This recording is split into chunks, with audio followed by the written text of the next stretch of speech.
Bonjour mes amis, hi guys. Watches and Wonders 2025 has come to an end, but I wanted to look back at the most beautiful watches released, and I have to say that most of them are actually not new models, but rather beautiful iterations, and sometimes it's just what you needed. And we're gonna start with the Piaget Polo 79 38 millimeters in rhodium finished white gold 18 karat with the alternance of the satinated portions with gadroons going from the bracelet to the case to the dial. And I've never seen something like this. Really, the dial and the case are just one, and the crystal and the time keeping hands are just put over them. I just love this look, and just imagine, I don't know, a guy like Richard Gere in American Gigolo being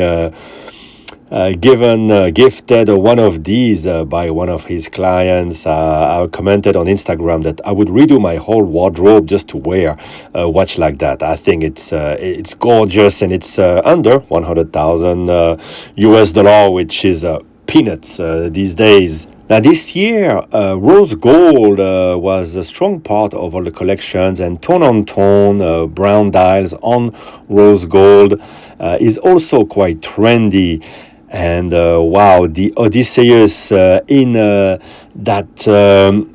that fashion is quite amazing. I imagine the pricing, the exclusivity, and the weight must be equally remarkable. But I had to put it in my video. It is stunning. And the other watch that everybody absolutely loved, and again, it's not a new model, but it's an iteration that is amazing with the Milanese mesh type of bracelet.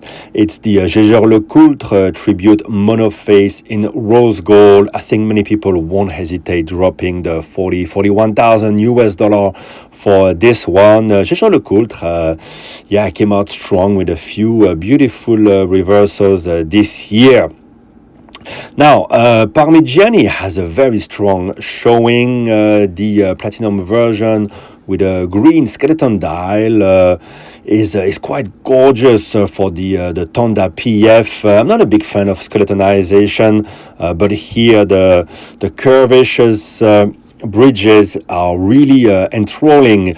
But what really everybody's talking about is that beautiful execution of the Tauric perpetual calendar, whether you go for the salmon or the baby blue dial, incredibly pure in the way they present the calendar, and a beautiful, beautiful movement, of course. Now, Rolex, of course, the talk of the show is the new model, the Land Dweller. Not many people understand the naming of that model, and most people will agree that there will be better dials to come in that model range in the coming years.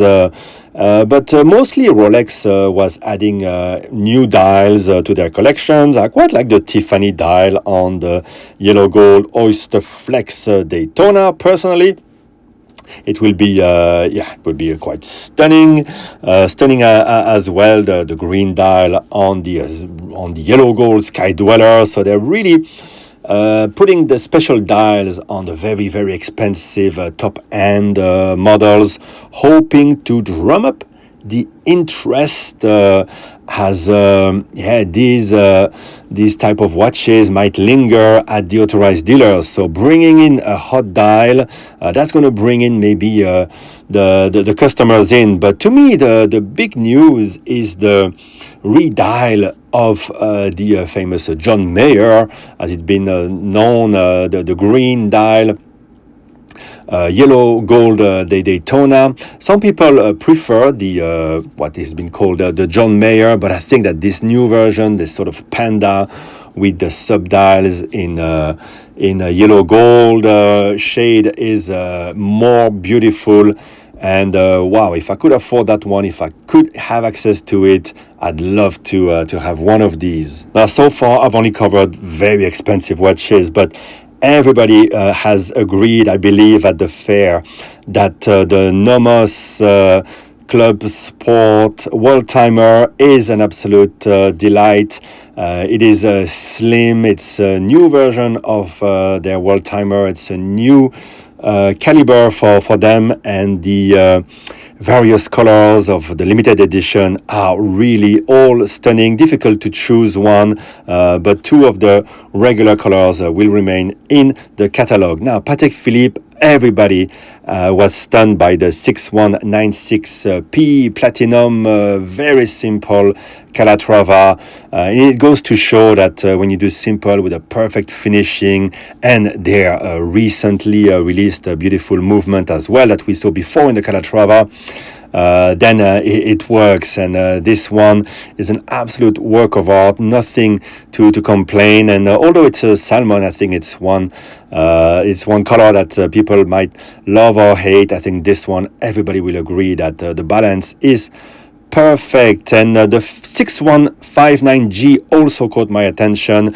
You know, their retrograde automatic perpetual calendar was always a bit forgotten, a bit austere, but this version with a translucid dial with a fumé finish, and you have that bezel with the knurling on top, but also at the back of the watch.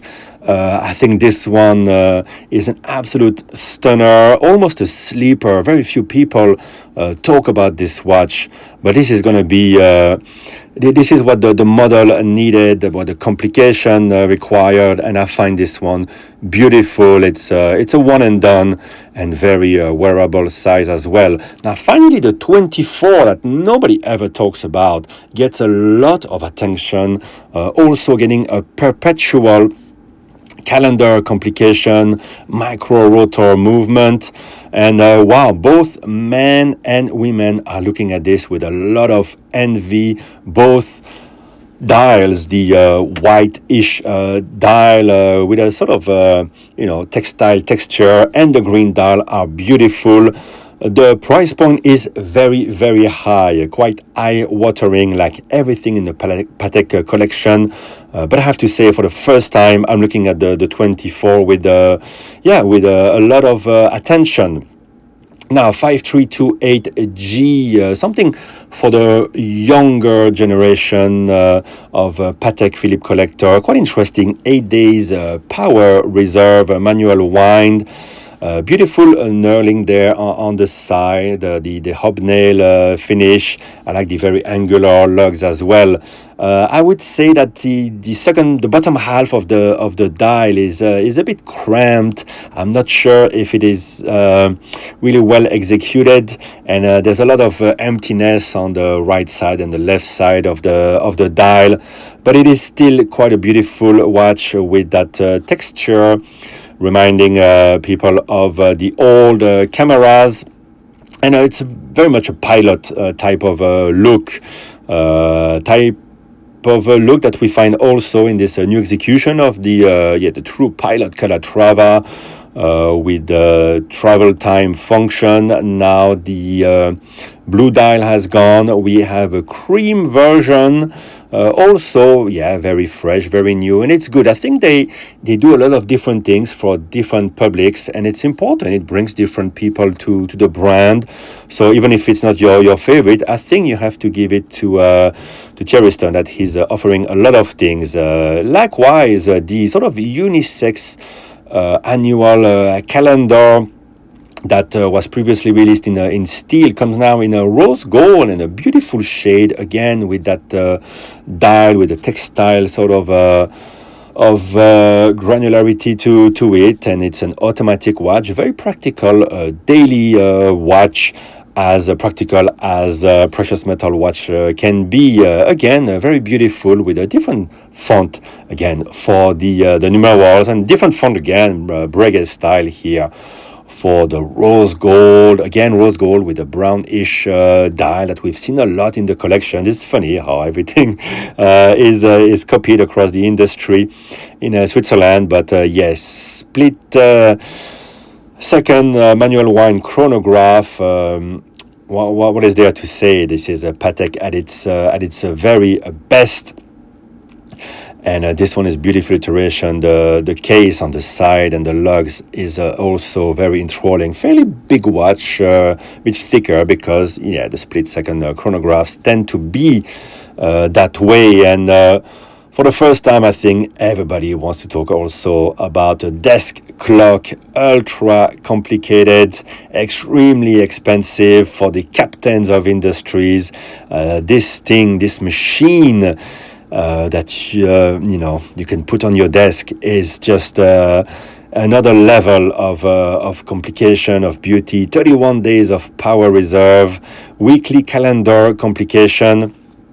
Wow, this is something amazing, and there's a full-length video available. And I will say something, by the way, the Patek website and the Parmigiani Fleurier websites are infuriating to visit on a mobile phone. They only work on a desktop version, so don't even try on the mobile to run one of the videos or look at them in a bad resolution on YouTube. And by the way, the pictures themselves on the Patek website usually have a very poor resolution. But anyway, this desk clock, wow, that's something amazing. Look at the key that you have to use to wind it, and then you have the big pushers, and this is what it looks like when it's fully assembled and put on your desk. Now, I visited the IWC boutique, and had a hands-on, and I was a bit fresh with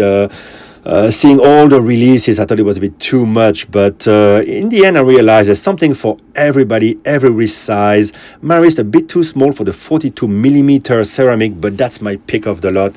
It is gorgeous, so black, darker than it shows on the video, with beautiful contrast for the indices and the hands. I think if you have a bit of a larger wrist than my 17cm wrist, you will adore this ceramic version, so don't hesitate and go for it. So I leave it at this for now for this video. To me, these are the standouts, and maybe I'll do another video with things that are a bit more affordable, and certainly I will do a video about the independents. I will go and visit Independent Watcher very soon, who is back from Geneva. And we haven't talked much about the indies during the whole fair, and the mainstream media doesn't show anything. So I'm looking forward to be able to share with you some of the novelties there. Let me know which of these watches you found beautiful, and if I'm missing something, let me know in the comments. Bye-bye.